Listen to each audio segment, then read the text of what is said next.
church family, as we have walked through the book of Colossians over the last 5 weeks, we've been focused, laser focused on the preeminence of Christ. We've learned preeminent doesn't just mean that Jesus is at the top of some list. He's actually the paper that all of our priorities are written upon. He isn't just another bucket that holds our religious stuff and our church stuff. He's the bucket in which we put everything of our entire lives. He is preeminent and he reigns supreme over all of creation. And not only does he reign supreme, but he's also the sustainer of all things. He holds all of creation together, not just the solar system and the stars, but everything created, which includes us.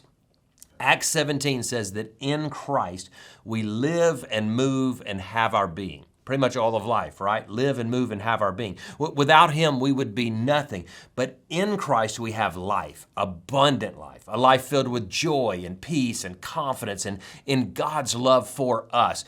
Christ is also the visible image of the invisible God. And in the Gospels, Jesus demonstrates God's desire to seek and to save those who are lost. He shows us unconditional love and forgiveness and compassion and generosity and sacrifice. He's like a perfect example of what Paul calls us to in Colossians chapter 3. Listen to that verse or that passage again. Since God chose you to be holy people that he loves, you must clothe yourselves with tender-hearted mercy, kindness, humility, gentleness, and patience, and make allowance for each other's faults and forgive anyone who offends you. Remember, the Lord forgave you, so you must forgive others. Above all, clothe yourselves with love, which binds us all together in perfect harmony.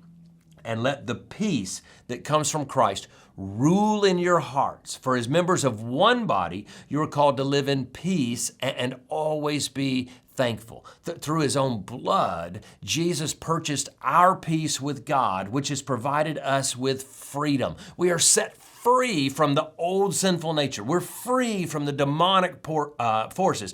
We're free from past sin, free from guilt, free from shame, free from regret. And we are free from whatever bondage held us captive before we came to Christ.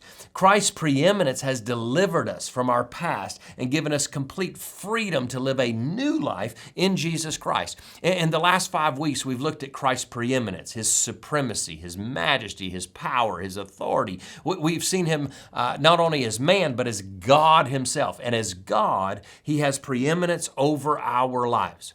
However, even though this is his rightful place, he desires for us to place him at first place in every part of our lives. We need to allow him to rule and reign. We must submit to his leadership and to his guidance. And when our life, our family, our work, our possessions, our finances, and well, everything is held within Christ, we can make decisions that glorify him and actually work out for our very best. That's why we've been studying Colossians, to make sure that we understand he is not only worthy to be set above all, but we would live with him above all in our lives. That's what we did during our commitment time on Sunday morning.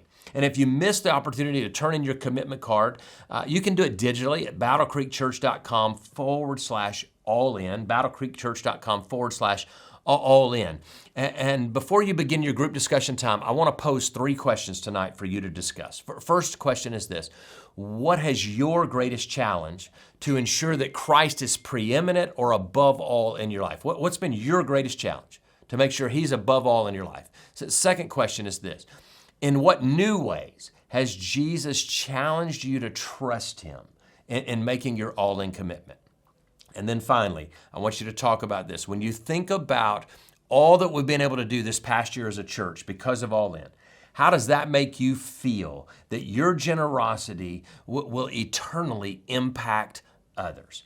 And before I close, let me ask a favor of you. As God has been working in your life, and I know he has because he's been working and challenging my own heart, would you take some time to share with me your story at tellalex@battlecreekchurch.com. Tellalex@battlecreekchurch.com. We began this all-in journey because we're convinced God was wanting us to grow in our engagement and our discipleship.